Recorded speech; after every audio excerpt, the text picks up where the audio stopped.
yang mana kondisinya bisa dikatakan kedua belah kereta itu mengangkut penumpang yang dalam kondisi masih mengantuk atau bahkan ada yang masih tertidur. Satu sama lain antara masinis masing-masing kereta sempat mencoba untuk membunyikan klakson dan melakukan pengereman sampai antara dua roda dan rem terdengar bunyi berdecit nyaring karena gesekan antara dua benda tersebut. Yo geng, tekan tombol subscribe geng. Hey yo, what's good? Welcome back to Kamar Jerry.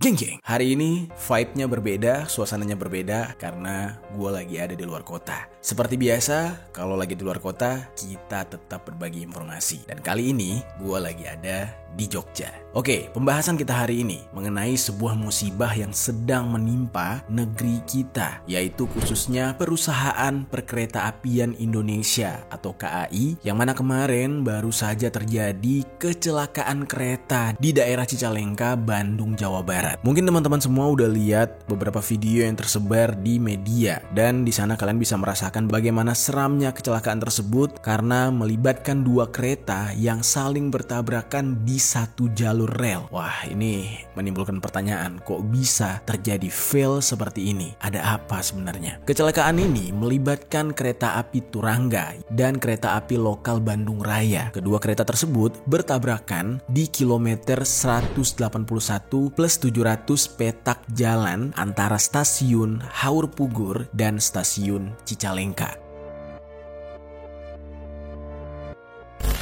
Dari beberapa video yang tersebar, kita bisa lihat bagaimana hancurnya kereta tersebut, terutama di bagian depannya atau gerbong ruang masinisnya, geng. Dari hancurnya kondisi kedua kereta, kita bisa bayangkan betapa cepatnya kereta tersebut ketika melaju dan akhirnya bertabrakan. Dan bahkan di dalam kejadian ini, geng, dikabarkan ada 4 orang korban yang tewas. Serta kejadian ini membuat banyak orang kaget dan teringat akan tragedi yang pernah terjadi, yang pernah heboh di dalam sejarah kelam perkeretaapian Indonesia, yaitu tragedi tabrakan kereta Bintaro, yang mana itu merupakan kecelakaan kereta api terparah yang pernah terjadi di Indonesia. Nah, kali ini kita bakal bahas nih satu persatu, mulai dari kecelakaan di Cicalengka kemarin sampai dengan flashback kejadian tragedi Bintaro. Langsung aja kita bahas di Permisi, peristiwa misteri dari berbagai sisi.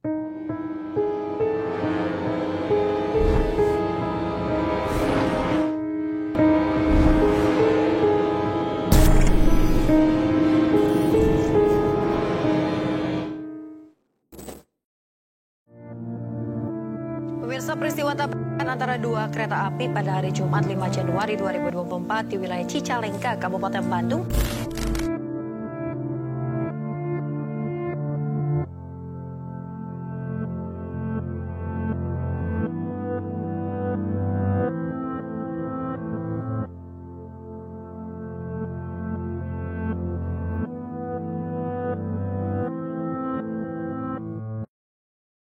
Pembahasan pertama, kita akan langsung masuk dengan kejadian kecelakaan kereta yang baru saja terjadi.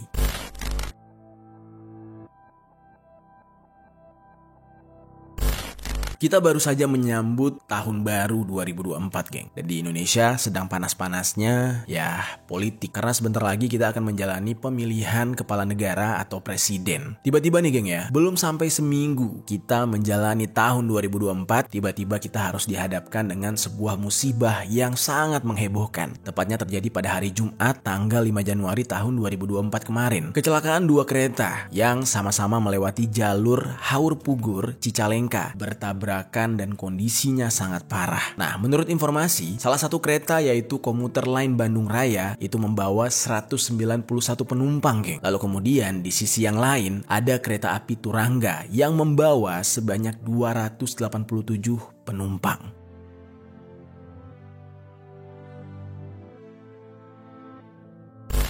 Nah, jadi kronologi awalnya, sebelum melewati jalur tersebut, kereta komuter lain Bandung Raya terlebih dahulu sempat berhenti di stasiun Haur Pugur, kemudian langsung berangkat menuju ke tujuan akhir yaitu stasiun Cicalengka. Lalu di sisi yang berlawanan, ada kereta api Turangga yang memiliki tujuan ke Surabaya, Gubeng, Bandung, yang mana baru saja melewati stasiun Garut dan sedang dalam perjalanan untuk menuju ke stasiun Bandung. Sebenarnya nih geng, di jalur Haur Pugur Cicalengka ini memang ada sebuah prosedur atau peraturan yang diberlakukan. Sejak dari zaman dahulu, jalur tersebut memang hanya ada jalur tunggal. Berbeda dengan jalur kereta yang lain yang biasanya kita lihat itu ada dua gitu bergandengan. Yang satu ke arah sana, yang satu ke arah sini. Biasanya seperti itu. Nah, tetapi berbeda dengan jalur yang satu ini, hanya ada satu jalur dan hanya boleh dilewati oleh satu kereta saja. Ya pastinya tidak akan mungkin ada dua kereta yang otomatis nantinya akan bertabrakan.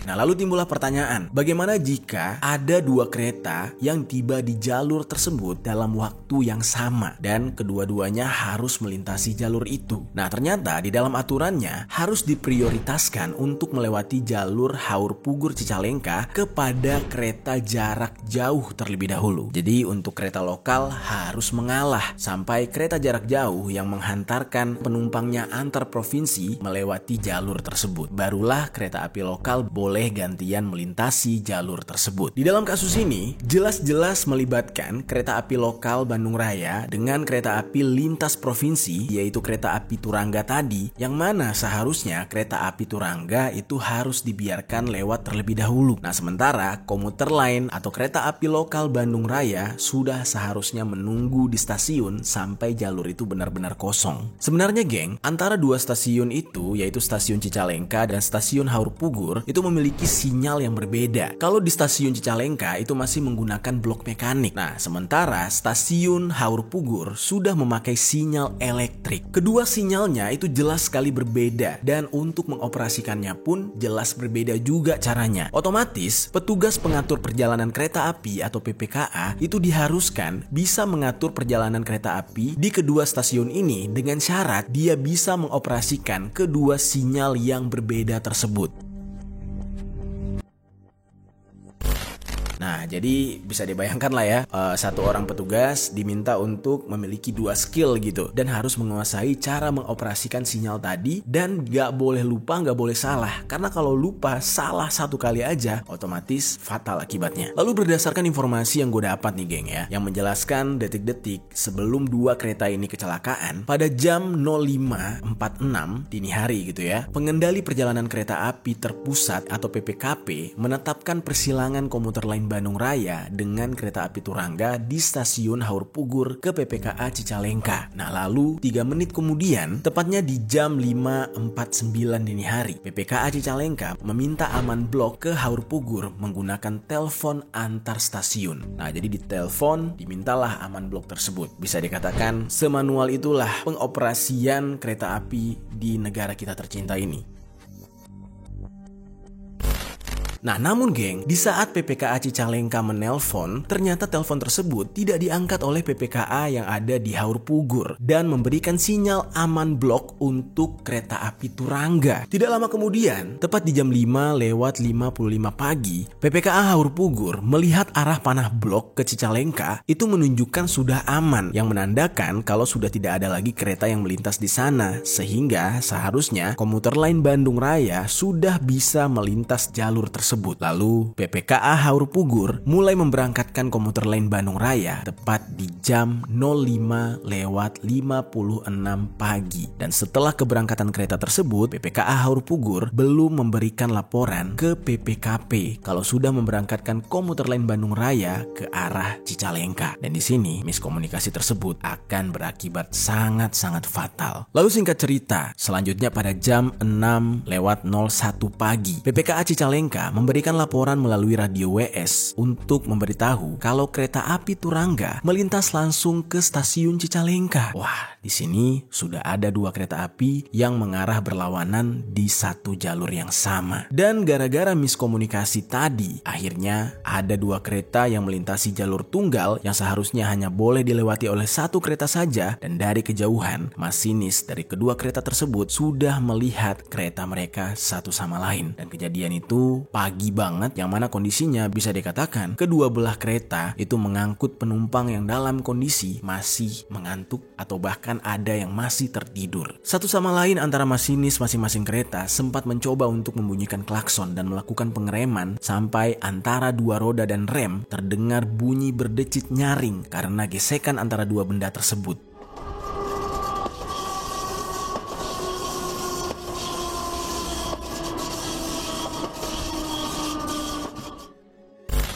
Usaha yang dilakukan oleh masinis ini tetap tidak membuahkan hasil. Mereka sudah menyadari bahwa ini akan terjadi kecelakaan yang sangat-sangat fatal, tabrakan yang benar-benar mengerikan. Lalu akhirnya tepat di jam 6.30 pagi, tabrakan pun tidak dapat dihindari oleh kedua kereta tersebut. Dan kedua kereta tersebut saling adu banteng.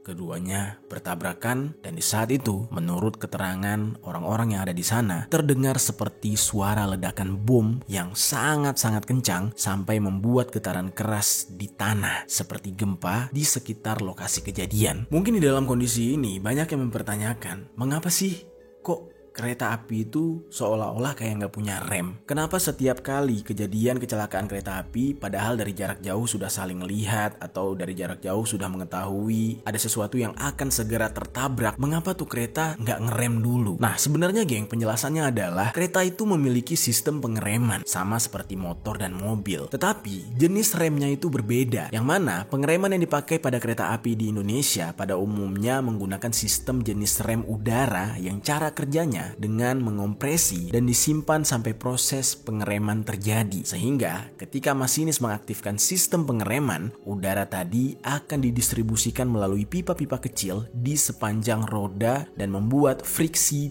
pada roda tersebut. Jadi sistemnya itu kalau dibilang jadul, ya benar itu sistem lama. Tapi memang seperti itulah cara keretanya bekerja, cara sistem dari pengereman kereta. Dan sedikit gue jelaskan, friksi itu semacam daya yang menahan gerakan roda dari kereta itu, geng. Jadi di dalam hal ini, meskipun kereta sudah memiliki sistem pengereman, tetapi tidak bisa 100% efektif untuk memberhentikan kereta secara mendadak, karena memang seperti itu adanya. Jadi kereta itu tidak bisa ngerem mendadak walaupun masinisnya sudah melakukan tindakan yang benar, sudah melakukan pengereman dari jarak jauh, tetapi tetap aja kereta nggak bisa ngerem mendadak untuk benar-benar berhenti. Menurut kesaksian dari salah satu korban yang selamat nih, geng, namanya itu adalah Heri Aliuddin. Ketika itu dia bilang dia sedang berada di gerbong nomor 3.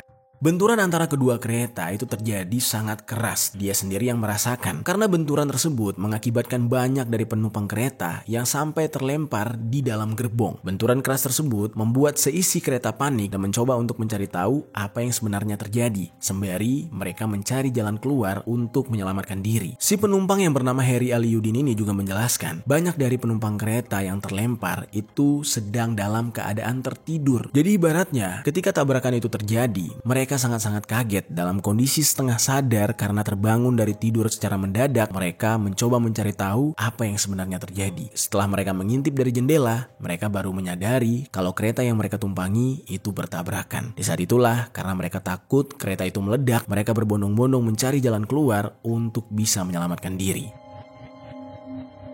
Tabrakan tersebut tidak hanya mengagetkan para penumpang karena dentumannya yang sangat deras nih, geng, sampai-sampai warga sekitar itu keluar dari rumah mereka dan berusaha untuk menolong para penumpang. Lalu, menurut keterangan warga di sana, setelah kecelakaan itu terjadi, penumpang yang keluar dari kereta itu hanyalah penumpang dari kereta Turangga, sementara tidak ada penumpang yang keluar dari komuter lain Bandung Raya. Lalu, akibat dari tabrakan tersebut, 3 gerbong dari komuter lain Bandung Raya itu sampai hancur. Lalu sementara gerbong dari kereta api Turangga ada sebanyak 8 gerbong yang hancur.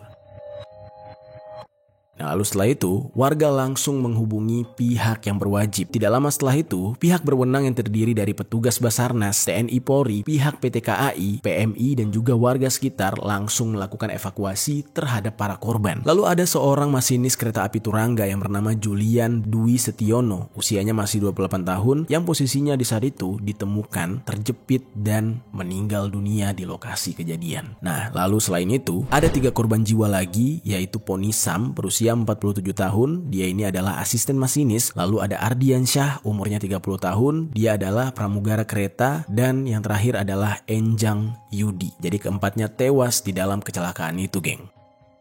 Nah, dari informasi yang gue dapat nih geng ya, 2 korban yaitu Julian dan Ponisam itu langsung bisa dievakuasi setelah tabrakan terjadi. Sementara korban lain yaitu Adriansyah dalam kondisi terjepit di gerbong dan baru berhasil dievakuasi pada pukul 13.30 siang. Nah, sementara itu korban terakhir yaitu Enjang Yudi itu baru berhasil dievakuasi setelahnya. Jasad Enjang bisa dikatakan itu adalah jasad yang paling sulit untuk dievakuasi oleh tim penyelam. Geng. Ya gimana enggak, Enjang ini kasihan banget posisinya. Dia itu sampai terpental keluar gerbong, lalu setelah terpental dia tertimpa oleh gerbong yang sudah keluar dari jalur rel. Jasad Enjang ini memakan waktu yang cukup lama untuk dievakuasi sampai sore hari, yaitu pada pukul 17.25 sore.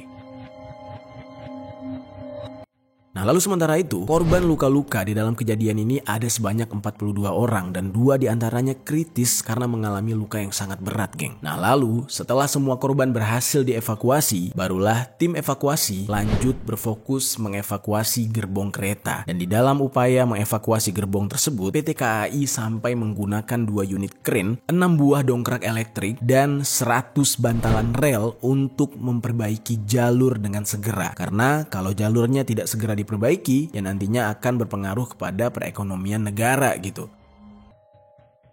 Namun di saat itu, PT KAI mencari cara. Karena jalur tersebut sudah terputus, akhirnya PT KAI mengalihkan jalur tersebut pada perjalanan kereta api jarak jauh yang memang seharusnya melewati jalur tersebut dengan melewati Cikampek, Cirebon, dan juga Purwokerto, baru kemudian ke arah tujuan. Sementara itu, untuk kereta api ekonomi Cikuray tujuan Garut Jakarta hanya bisa melayani sampai stasiun Cibatu. Dan komuter lain Bandung Raya itu hanya beroperasi antara Padalarang sampai dengan stasiun Rancaekek. Nah, lalu atas musibah ini, keempat korban yang tewas itu mendapatkan pertanggungjawaban dari PT KAI dan PT Jasara Harja. Nah, keempat korban itu kepada keluarganya akan diberikan santunan. Santunan tersebut berbeda-beda jumlahnya. Untuk Julian Dwi Setiono, itu keluarganya mendapatkan santunan sebesar 87 juta rupiah. Nah, sementara itu untuk Ponisam sebesar 96 juta rupiah. Nah, lalu untuk Ardiansyah dan juga Enjang itu masing-masing diberikan sebesar 13 juta rupiah. Nah, sementara itu untuk para korban yang dirawat di rumah sakit, pihak Jasara Harja sudah menerbitkan jaminan biaya perawatan sebesar maksimal 20 juta rupiah yang langsung dibayarkan ke pihak rumah sakit tempat para korban dirawat. Jadi di dalam kejadian ini, pihak perusahaan terkait itu cukup bertanggung jawab.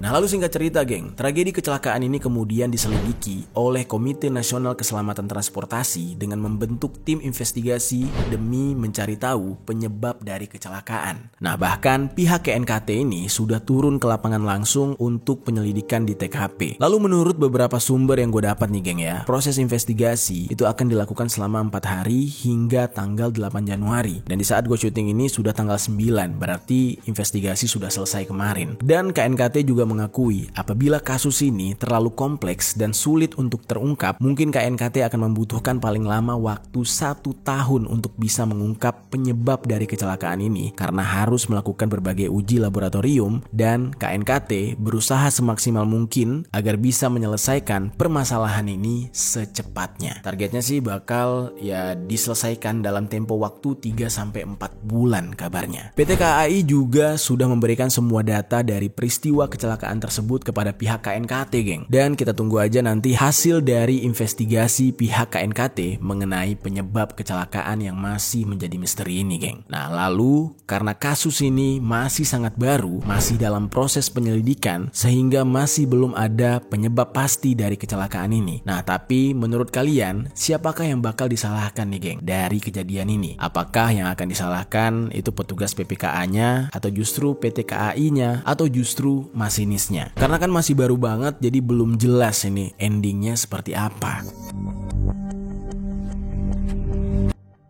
Nah, jadi karena ini masih baru dan belum tahu nanti endingnya seperti apa, kita akan coba berkaca pada kasus sebelumnya yang pernah terjadi dan mirip seperti ini. Tetapi kasus sebelumnya ini jauh lebih parah kondisinya, yaitu tragedi tabrakan kereta Bintaro. Nah, tragedi tabrakan kereta Bintaro atau yang lebih dikenal dengan tragedi Bintaro 1 itu sampai memakan korban sangat-sangat banyak, geng. Di dalam tragedi itu ada sekitar 156 orang yang tewas. Dan tragedi tersebut sudah mendapatkan seorang tersangka. Jadi ada orang yang disalahkan atau ada orang yang bertanggung jawab. Nah, orang tersebut yang jadi tersangka ini adalah masinis dari kereta api 225 dengan jurusan Rangkas Bitung Jakarta yang bernama Pak Slamet Suradio. Dan kisah dari Pak Slamet ini sangat menyedihkan, geng. Dia ditangkap, dijadikan tersangka karena dianggap melakukan kelalaian saat bertugas. Nah, untuk memperlengkap cerita dan juga nanti kalian bisa menilai sendiri ya, kira-kira nih ending dari kasus tabrakan di Cicalengka itu bakal seperti apa berkaca dari kasus yang dialami Pak Masinis yang bernama Slamet Suradio ini. Sekarang kita bahas tentang kronologi yang dialami oleh Pak Slamet Suradio.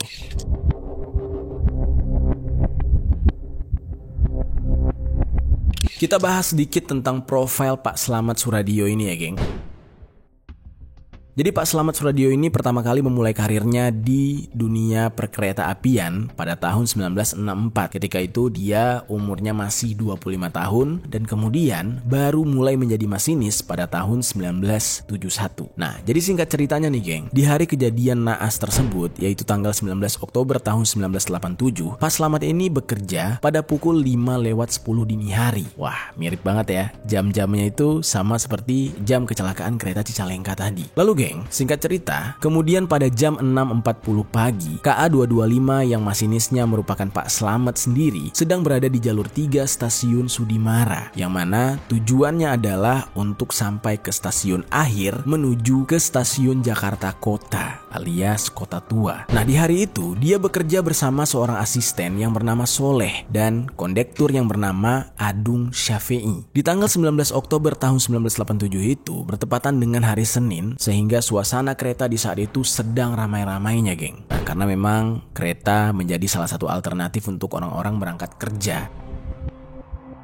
Nah, lalu hari itu, saking penuhnya nih, geng, sampai ada penumpang yang bergelantungan di lokomotif serta atap. Karena di masa itu memang bisa dikatakan masa kelamnya perkereta apian. Ya, orang-orang bisa masuk dan naik ke atas atap gerbong. Dan itu sangat membahayakan. Nah, berbeda banget ya dengan sekarang tuh kalau naik kereta api ya lebih teratur. Tetapi yang belum selesainya adalah kepadatan dari jumlah penumpang itu. Setiap harinya pasti padat banget, desak-desakan. Mau jam pergi kerja sampai dengan jam pulang kerja. Itu benar-benar sesak karena jumlah dari orang yang pulang kerja membludak.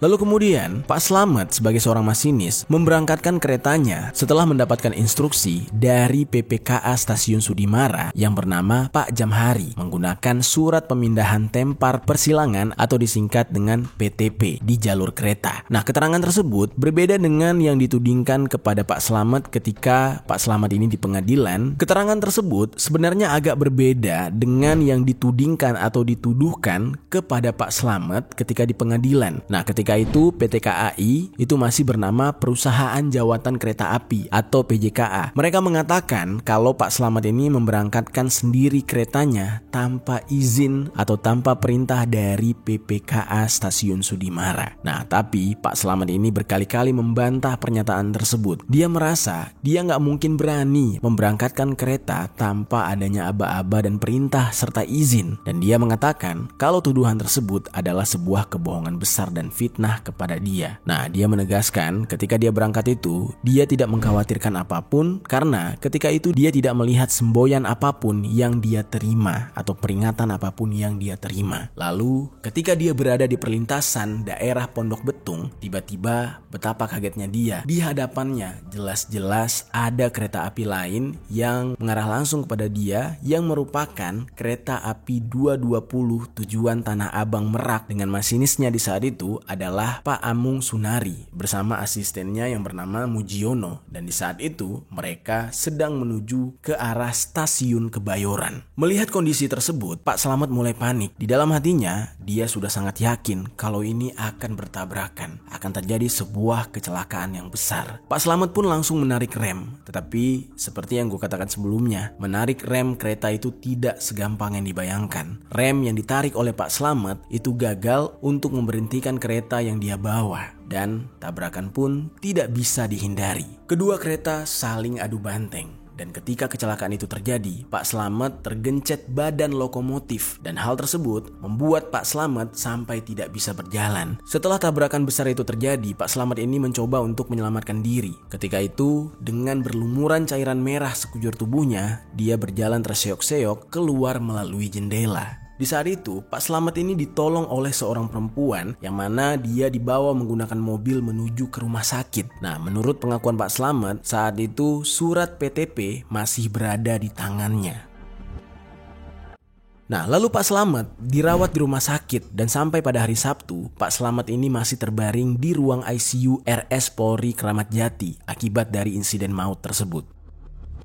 Lalu, tiba-tiba kabar yang tidak terduga pun datang. Dia disalahkan atas kejadian dari tabrakan kereta tersebut. Pak Slamet di saat itu sangat kaget dengan tuduhan tersebut. Dia hanya terdiam bingung mendengar kabar itu. Pak Slamet bertanya-tanya, kok bisa dia yang disalahkan? Dia memberangkatkan kereta itu berdasarkan perintah, berdasarkan izin. Nah, lalu dari kabarnya dikatakan setelah menerima bentuk persilangan, Pak Slamet ini justru langsung berangkat tanpa menunggu perintah dari Pak Jamhari selaku PPKA Stasiun Sudimara dan juga kondektur. Nah, namun sementara itu Pak Jamhari juga tidak terlepas dari tuduhan. Pak Jamhari ini dianggap bersalah karena memberikan persetujuan persilangan kereta dari Sudimara ke Kebayoran tanpa persetujuan sebelumnya dari Pak Umriyadi sebagai PPKA Kebayoran. Lalu gak cuma itu, Pak Umriyadi juga dianggap bersalah geng dalam kejadian ini karena dia dianggap tidak berkoordinasi lebih lanjut dengan Pak Jamhari. Nah, jadi di sini benar-benar membingungkan. Satu sama lain saling disalahkan dan dianggap tidak berkoordinasi. Lalu juga ada sumber yang mengatakan Adung Syafei selaku kondektur juga dianggap bersalah karena seharusnya dia ini menarik rem kalau tidak ada instruksi untuk memberangkatkan kereta.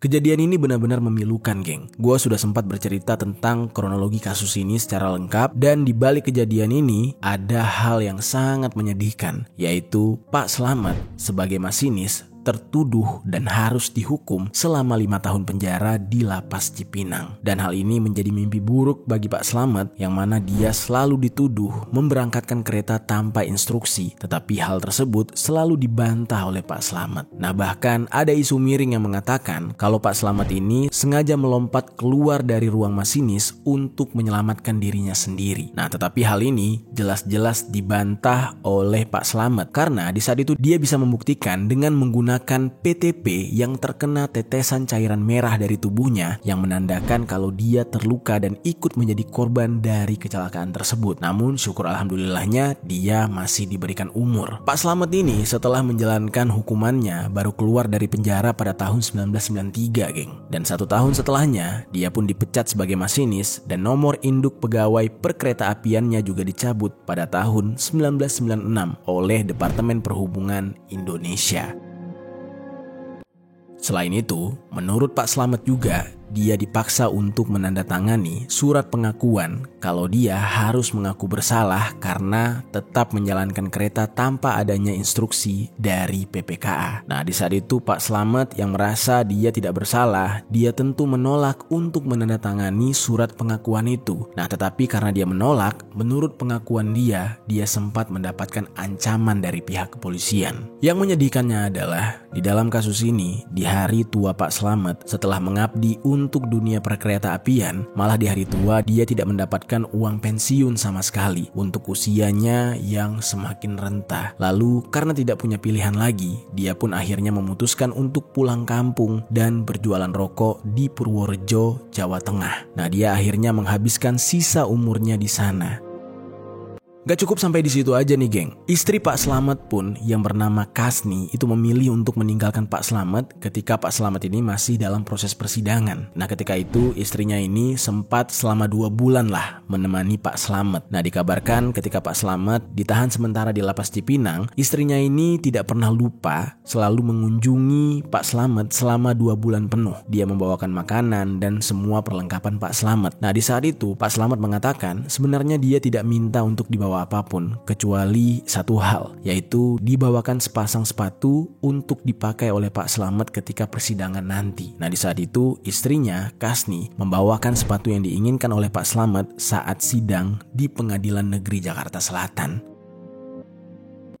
Situasi dan kondisi Pak Slamet selama di dalam penjara terpaksa membuat sang istri harus mencari pekerjaan karena di saat itu memang statusnya Pak Slamet ini belum dipecat oleh pihak PT KAI. Namun dia masih digaji tapi hanya separuh, dan itulah yang diterima oleh sang istri untuk kehidupannya sehari-hari. Tetapi jumlah uang tersebut tidak cukup untuk menghidupi dia dan ke-7 anak mereka, geng. Sehingga kondisi tersebut membuat istri Pak Slamet yang bernama Kasni mau tidak mau harus meninggalkan Pak Slamet dan memilih untuk menikah dengan masinis lain. Namun walaupun kondisinya seperti itu, Pak Slamet mengaku dia sudah ikhlas. Semuanya demi kebaikan Kasni, mantan istrinya, serta ke-7 anak-anaknya.